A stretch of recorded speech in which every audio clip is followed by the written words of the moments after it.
Okay, this is probably going to be a little bit of a shorter video because there's one thing I wanted to show you that I haven't really gotten to show you yet.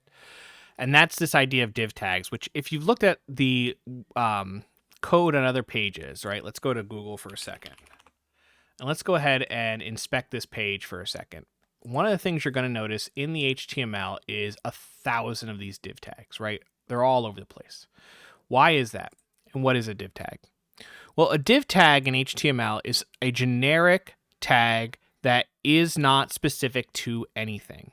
So why would you use it, right? We use form tags to say it's a form. We use header tags to say, hey, this is a header, and to give it specific styling. Why would you use a div tag?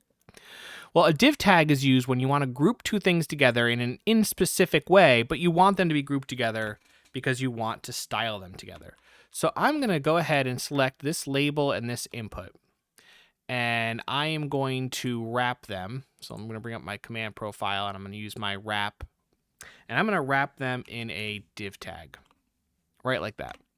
Okay.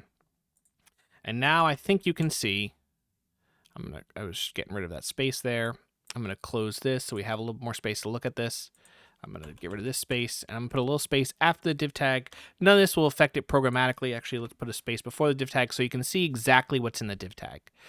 Now, if I save this and run this again, nothing changes with my page, right? It looks exactly the same as it did before. But what div tag allows us to do is to provide a class, let's say, to this grouping of things. And for example, maybe we call this bill amount input. Now, when I go to style this, I can style that class, specifically bill amount input. And the styling that I apply will now apply just to those two elements. For example, I might want to give those two elements a different color, different background color. Maybe I want them to be aqua. And now I've got this kind of box, and it's not giving each individual element a background. It's giving the elements together a background. I could also give them a border if I wanted. Maybe I want just those two elements to have a border of, let's say, 1 pixel. We'll make it dashed, and we'll make it black. Now they have this neat dashed border around them. Just those two elements. And the only way I'm able to target those two elements and not the whole form, let's say, is because I'm able to wrap them in this div tag and then give this div tag a class. So that's why you're going to see a million div tags when you start looking at web development in production, because a lot of developers will use the div tag as an easy way of kind of grouping elements together and then styling those grouped elements together just by themselves. It's a really useful way of styling things. The other thing I want to look at is kind of the hierarchy of styling. So let's go ahead. We're going to expand this out a little bit. We're going to step away from our code. I'm going to change this layout here. Let's see if I can bring this up a little bit. You're going to let me bring you up? There we go. Okay, bring this up a little bit. Okay, so you'll notice here, this is our HTML, and here it's talking about our styles. So if we select a particular element in our HTML, let's say, for example, this label here, we can, let me see what else there is. Okay, this input is a really good example. Actually, I don't love that input now that I say that. Okay, we'll look at this. So if you look down here, you'll notice there's actually two places styling is happening to this H1 tag. One of which is this total output ID that we styled ourselves. But then there's also this H1 styling that's going on. And if we pop over to our CSS for this page, we actually don't have any H1 styling going on. So this is the default H1 styling that the browser is always going to use when H1 is put in there. And that's why we use things like H1, because we do want to sort of access its default styling. If H1 here, let's say, see how it has font weight bold? Let's come over to our total calculator, our total output CSS for a second, and let's change the font weight. And let's say we want it to be lighter, okay? I want you to see what happens here when we do that. Notice it does become font weight lighter, and font weight bold is actually canceled out. Let's go further. Let's see. What other font weights are we allowed? Let's see how light of a font weight we can do. Let's see what 100 looks like. Let's refresh this. And then you see total bill has really gotten pretty thin now. Okay. Here's the point of this. Whenever we do something specific to an ID like this, it's going to overwrite anything that's generally done. And in fact, let's try one more styling. Let's style, we can style header, we can style H1. Let's go ahead and style our body, the body of the whole page. And I'm going to say color is going to be, or yeah, let's do color is blue for the whole page. And let's see what happens.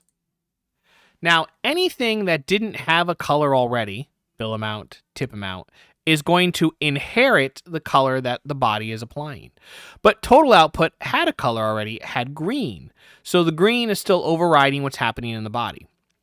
Let's also say H1 here has a font size of 2M. Let's change the font size in our body. Let's change it to 5EM. Should be bigger, right? Let's see which one takes precedent. Okay. Notice that tip calculator gets huge and your total bill is huge. But body, if we look at, let's look at total output here. If you look at total output here, font size EM is actually not what's coming through. It's getting overridden, and it should be getting overridden by this H1 tag, although it's interesting that it still made it huge. I wonder about that. Let's take that out again. It shouldn't have made it huge. This should have overridden it. I guess because we're customizing it here, it might, all the style sheet stuff might override it. Let's go ahead and let's style our H1 for a second. Let's say if we do font size and we make it 3EM, so a little bit bigger. Let's see what that looks like. I bet you this will be, so that's a little bit bigger. And again, notice that's overriding the H1 that's already there because that's the user agent. Now let's do one for the body. And remember last time we did this, it overrode it for the H1 tag. Is that going to do it here? Did it for tip calculator. Oh, it didn't do it here. Okay, body is overriding it. It doesn't say it's overriding it, though. That's really interesting. Let's try form. It's not inside the form. Let's try. That's interesting. I would expect this to be overriding that. Let's try a font size in here. And let's make it 4EM. And let's refresh. Okay, so now you'll see body is overridden, H1 is overridden, and the font size here is 4EM. If we change this back to 2, what does this become? There we go. I think it's actually doing it in, I think the reason it's getting bigger is because we're like adding on to it instead of actually resizing it. There could be something there. Hold on. Let me see what happens when we take this out. Let's take this out for a second. Maybe font size. You know what? Color is probably the better way to go. Let's do color so we can see this clearly, because I think font size is not coming through in the way I'm expecting it to be clear. So H1 tags, we're going to have colored as blue-violet. Body, we're going to have colored as blue. Total output, we're going to have colored as green. Let's refresh this now and see what we get. Okay, notice that tip calculator, this title up here still stays blue-violet, but that actually is coming from this here. Let's change this to something other than blue-violet so we can have yet a different one. Let's go ahead and change this to red. Okay. Nothing's red. And you can see here, actually, red is getting overridden by total output green.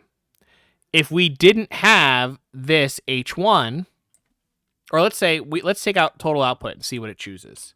So if we take out the ID one, now it should choose the header. If we take out the header one, now it's going to choose the body. And if we take out the body one, it'll go with whatever the default is. This is what I wanted to show you. Default is the least specific. It's the one that is the user agent, and it's going to be overridden by anything. Body gets a little bit more specific than the default. And so it'll take the body if nothing else is available. The most general is what it's going to take. If it starts at the highest level, the most general, and it takes that first. Body is general. It's referring to the whole body. H1 is referring to all H1 tags. So if there's nothing more specific available, it'll take the H1 tag. Green. But as soon as we get down to something like ID or, say, class, it's going to take that because those are even more specific to a particular element than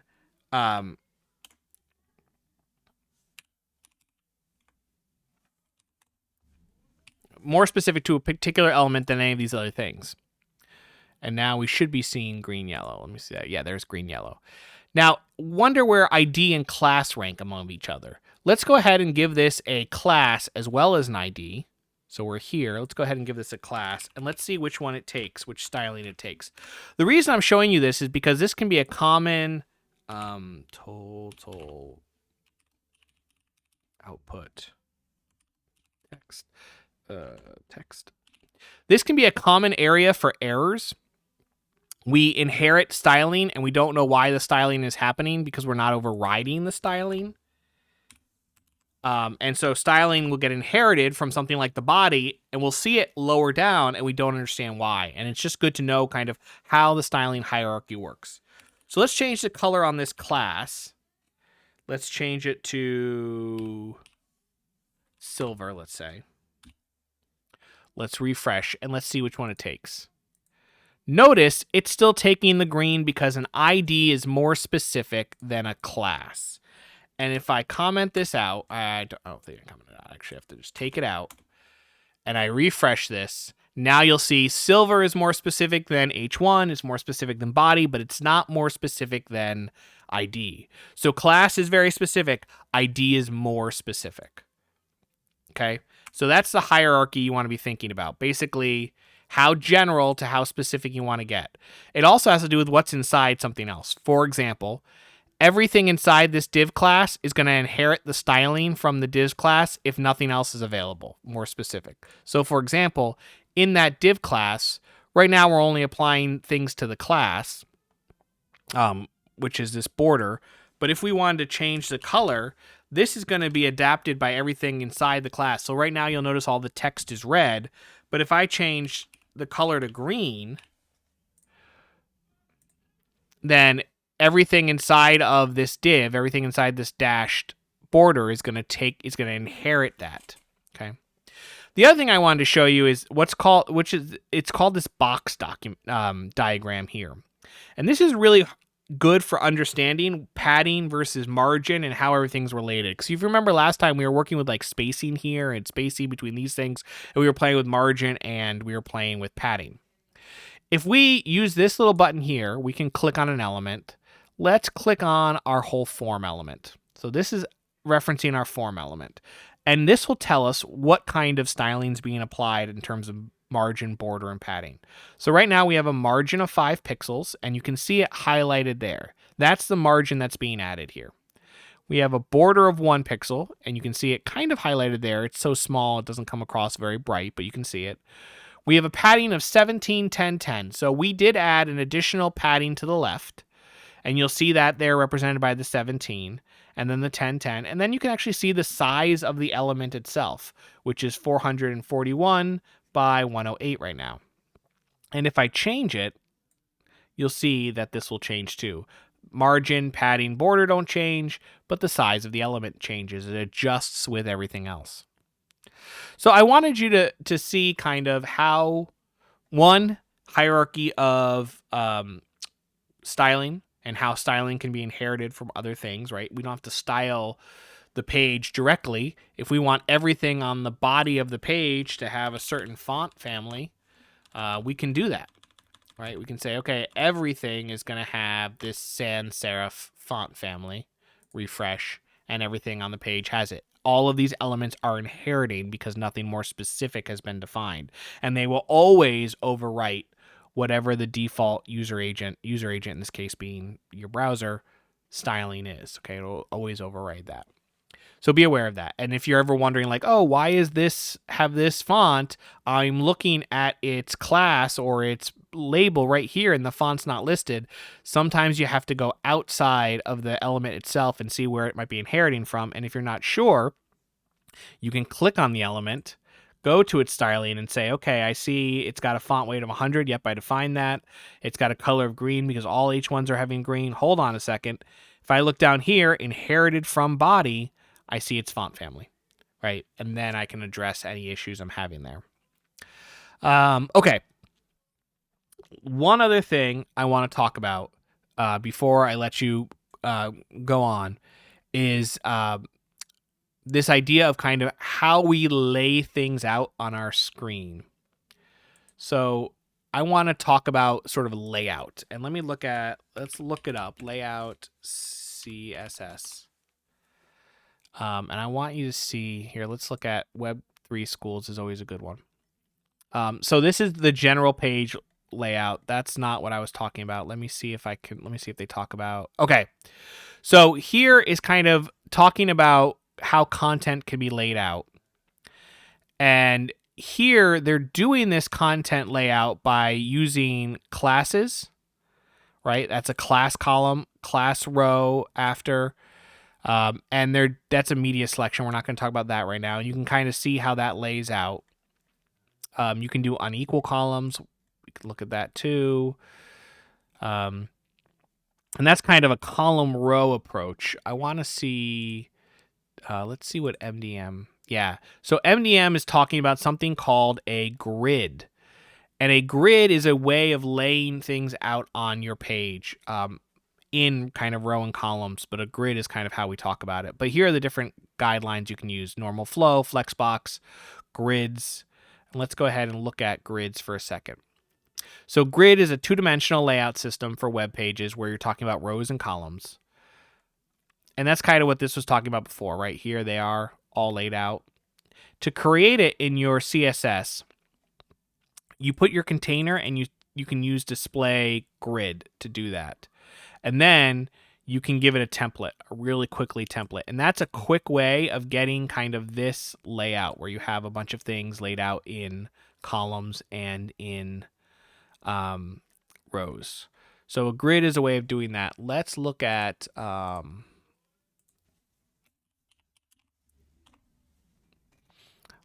block for a second. So this is the other thing I want to talk about is inline versus block. And this is a more simplistic approach to how you might lay things out. Inline in CSS means that you display multiple things on a line together. They shouldn't take up the whole line. Block, on the other hand, means that they're going to take up the whole line. They're going to be in a block. So let's see what this looks like. Yeah. So you'll see this is inline. So see how these elements are directly in line with the rest of the text. Inline block just means that they're laid out kind of by themselves. They're not affected by the size in text, but they're kind of still next to each other or next to text. The two we really want to be looking at right now, though, are inline and then block. And block, notice the elements are given their own line on the page. So how might that affect us? Well, we could give each one of our inputs here the display of block. So let's go to text input. We'll say display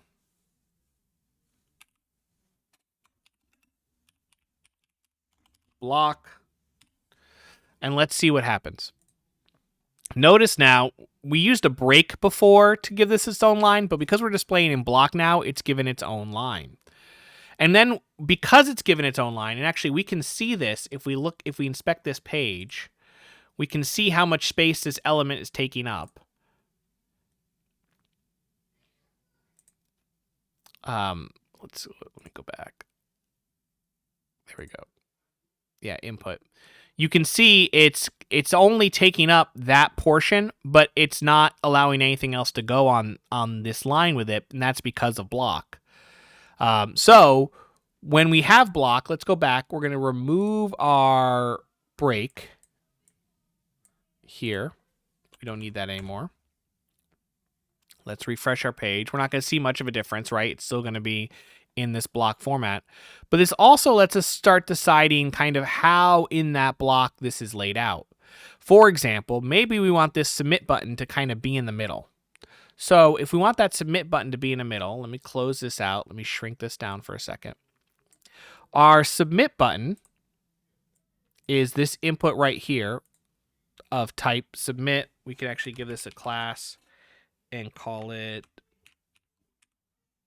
submit button. BTN is usually short for button. And then we can go to our CSS and we can style this class.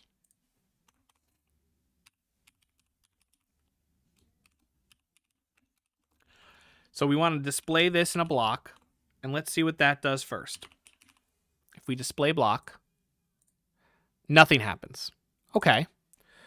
What happens though if we do margins auto?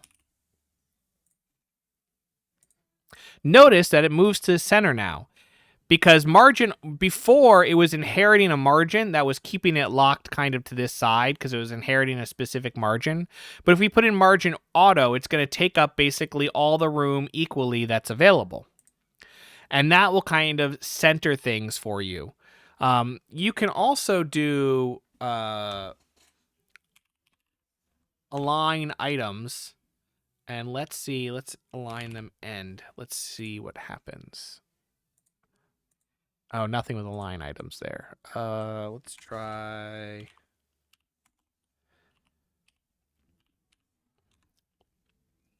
align content.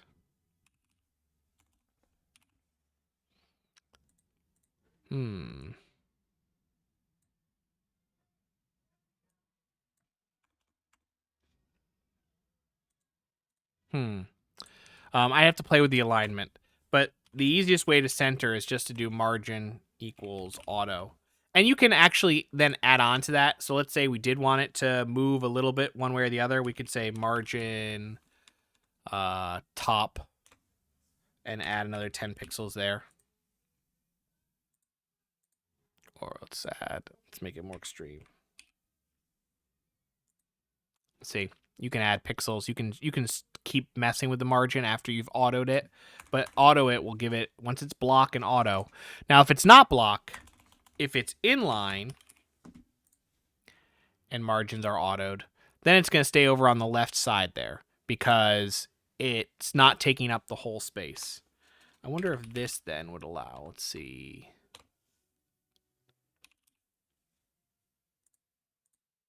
No, let's try.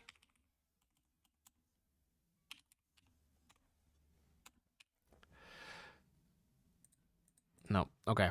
I'll have to play with alignment if we wanted to move it right or left. But essentially, this shows you how you can center things using block display and auto margins. It's an easy way to center things like buttons. Okay, that's what I wanted to show you today. For your skills check, just show me that you were able to put in a div with a class, a div tag with a class, that you were able to style that div tag with a class, and that you were able to maybe center your submit button for now, and that would be perfect. Just raise your hand when you've done that, and I'll come over and take a look.